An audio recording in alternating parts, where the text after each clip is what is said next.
जय जगन्नाथ नमस्कार समस्त भाई भौणी मानक भल पाइबा एवं स्नेह प्रभु पाखे प्रार्थना करुँचे समस्त भल थे समस्त को भल रखिथे। आज आपण मानक आम एक निरा कार्यक्रम देखू जहाँकि पुरी श्रीक्षेत्र में वर्ष सारा बेश लगी होता है। आज आम गोटे दिन में देखू प्रभुंर 32 अवतार जो अवतार प्रभुंक श्रीक्षेत्र में बा पुरी मंदिर में वर्ष सारा लगी होता है। केबे सुनावेश केबे सोनपटा केबे त्रिविक्रम सबु प्रकार भेष प्रभुंर कौन कौन अवतार रही कौ तिथि कौ बार रे आसतु 36 वेश दर्शन करवा प्रभुंर अशेष कृपा लाभ करवा आपण देखा सहित आपण सांगसाथी भाई बंधु को यही वीडियो शेयर करेंगे आदि भल लगे ताल जय जगन्नाथ कहे जय जगन्नाथ। आसतु आपण मानक जो 36 अवतार विषय रे अवगत कराऊली से 36 वेश को आज दर्शन करवा। प्रथमे गरुड़ भगवान को दर्शन करवा जे कि प्रभु को गोटे नयन रे चाहते भाव भक्ति देखा सेमती आम से भक्ति रे तल्लीन हो आसतु प्रभुंर 36 वेश दर्शन करवा। प्रथमे नित्य धूपर दर्शन करवा। प्रभु केमिति फास्ट प्रथमे पूजा पाइले कौ रूप कौ वेश नौचंती आसतु देखंतु प्रभुंर नित्य धूप जोटा कि आमर सकाळे प्रभुंर पूजा हुए। प्रत्येकटी रूप को दर्शन करंतु तले दिया जाइथिबा बैनर रे पढ़ंतु केउं भेष केउं दिन केउं मास केउं तिथि रे करा जाए को बेले करा जाए आपण माने पढ़ंतु दर्शन करंतु। जय जगन्नाथ। कि सुंदर कि आनंदमय एही विशाल संसार धन्य महाप्रभु महिमा तुम्हारा अटे अनंत पारा अटे अनंत पारा।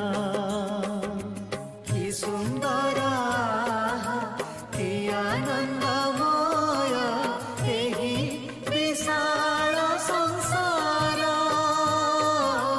धन्य महाप्रभु महिमा तुम्हारा अटे अनंत पारा अटे अनंत पारा।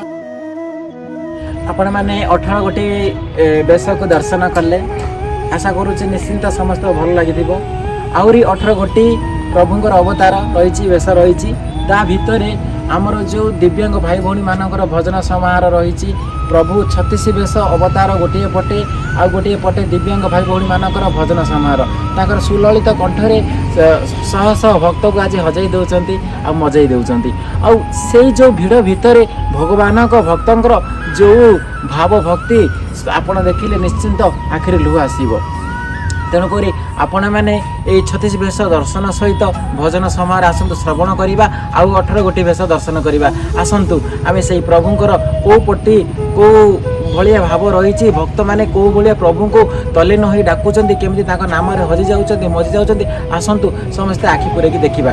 जय जगन्नाथ।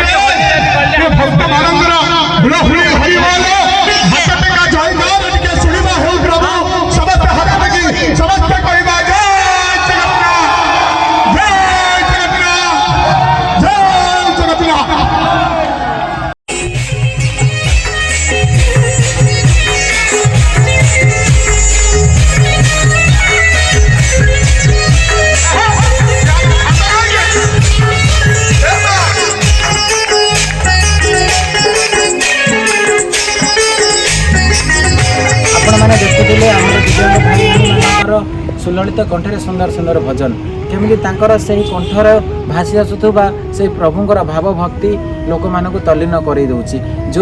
ଯେଉଁ ମାଧ୍ୟମରେ ଲୋକମାନେ ସେଇ ପ୍ରଭୁଙ୍କ ଫେଭରରେ ଗାଇ ଯାଉଛନ୍ତି, ନାଚି ଯାଉଛନ୍ତି। ଆପଣମାନେ ନିଶ୍ଚିନ୍ତ ଦେଖୁଛନ୍ତି ବାପା ମା ମଉସା ମାଉସୀ ସମସ୍ତେ ନାଚି ଯାଉଛନ୍ତି। ସତରେ ପ୍ରଭୁଙ୍କର କି ଲୀଳା। ଗୋଟେ ପଟେ ଆଖି ଦେଇନାହାନ୍ତି, ଆଉ ଗୋଟେ ପଟେ ତାଙ୍କ ସୁଲଳିତ କଣ୍ଠରେ ସୁନ୍ଦର ଭଜନ ଦେଇଛନ୍ତି ଦିବ୍ୟ ଗାନ। ଯେଉଁ ଦିବ୍ୟ ଜ୍ଞାନରେ ଲୋକମାନଙ୍କୁ ସିଏ ହଜେଇ ଦେଉଛନ୍ତି, ମଜେଇ ଦେଉଛନ୍ତି। ଆପଣମାନେ ତ ନିଶ୍ଚିନ୍ତ ଆଖି ଭରି ପ୍ରଭୁକୁ ଦର୍ଶନ କଲେ।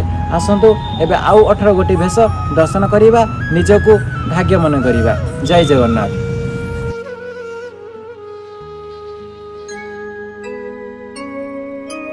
କି ସୁନ୍ଦର କି ଆନନ୍ଦମୟ ଏହି ବିଶାଳ ସଂସାର। ଧନ୍ୟ ମହାପ୍ରଭୁ ମହିମା ତୁମ୍ଭର ଅଟେ ଅନନ୍ତ ପାର, ଅଟେ ଅନନ୍ତ ପାର। କି ସୁନ୍ଦର କି ଆନନ୍ଦମୟ ଏହି ବିଶାଳ ସଂସାର। ଧନ୍ୟ ମହାପ୍ରଭୁ ମହିମା ତୁମ୍ଭର ଅଟେ ଅନନ୍ତ ପାର, ଅଟେ ଅନନ୍ତ ପାର।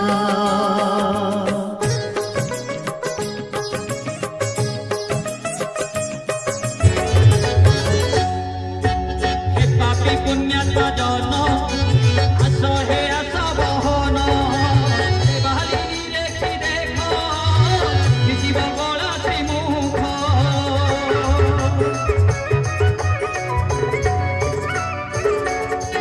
हे पापी पुण्याचा जन आस हे आस बहन बाली देखी देख शिव गला श्रीमुख। ଛତିଶ ବେଶ ଦର୍ଶନ ସହିତ ପ୍ରଭୁଙ୍କର ଦିବ୍ୟ ନାମ ଶୁଣୁଥିଲେ। ଯେଉଁ ଦୃଷ୍ଟିବାଧିତ ଭାଇ ଭଉଣୀମାନେ ଆପଣଙ୍କ ସୁଲଳିତ କଣ୍ଠରେ ସୁନ୍ଦର ସୁନ୍ଦର ଭଜନ। ତ ଆମେ ଏବେ ନୂଆ କରି ଏହି ୟୁଟ୍ୟୁବ୍ ଚ୍ୟାନେଲ୍ ଖୋଲିଛୁ। ଆଶା କରୁଛୁ ଆପଣମାନଙ୍କର ସ୍ନେହ ଶ୍ରଦ୍ଧା ଭଲ ପାଇବା ନିଶ୍ଚିନ୍ତ ମିଳିବ। ଆଉ ମୁଁ ସମସ୍ତ ଭାଇମାନଙ୍କୁ କହିବି, ଯେହେତୁ ଆମର ପ୍ରୟାସ ସମସ୍ତଙ୍କ ପାଖରେ ଭାବ ଭକ୍ତି ଜାଗ୍ରତ କରିବା, କିଛି ନୂଆ ଜିନିଷ ବାର୍ତ୍ତା ଆପଣଙ୍କୁ ଦେବା, କିଛି ଜଗନ୍ନାଥ ସଂସ୍କୃତି ବିଷୟରେ ଆପଣମାନଙ୍କୁ କହିବା ଆମର ଧର୍ମ। ଯଦି ଆପଣମାନଙ୍କର ଭଲ ପାଇବା ସ୍ନେହ ଶ୍ରଦ୍ଧା ମିଳିବ ତାହେଲେ ଆମ ଆଗକୁ ଯିବୁ। ଯଦି ଆପଣମାନଙ୍କୁ ଏହି 36 ବେଶ ଭଲ ଲାଗିଥାଏ ତାହେଲେ ଆମ ୟୁଟ୍ୟୁବ୍ ଚ୍ୟାନେଲ୍କୁ ସବସ୍କ୍ରାଇବ୍ କରନ୍ତୁ। ତାରେ ସାନ ଭାଇ ଭାବି ଗୋଟେ ଲାଇକ୍ ଦିଅନ୍ତୁ। ଆଉ ଆପଣଙ୍କର ବନ୍ଧୁବାନ୍ଧବମାନଙ୍କୁ ଏହି ଭିଡ଼ିଓଟି ସେୟାର କରନ୍ତୁ। ଆଉ ଯଦି ଭଲ ଲାଗିଥାଏ କମେଣ୍ଟରେ ଜୟ ଜଗନ୍ନାଥ ଲେଖନ୍ତୁ। ଜୟ ଜଗନ୍ନାଥ।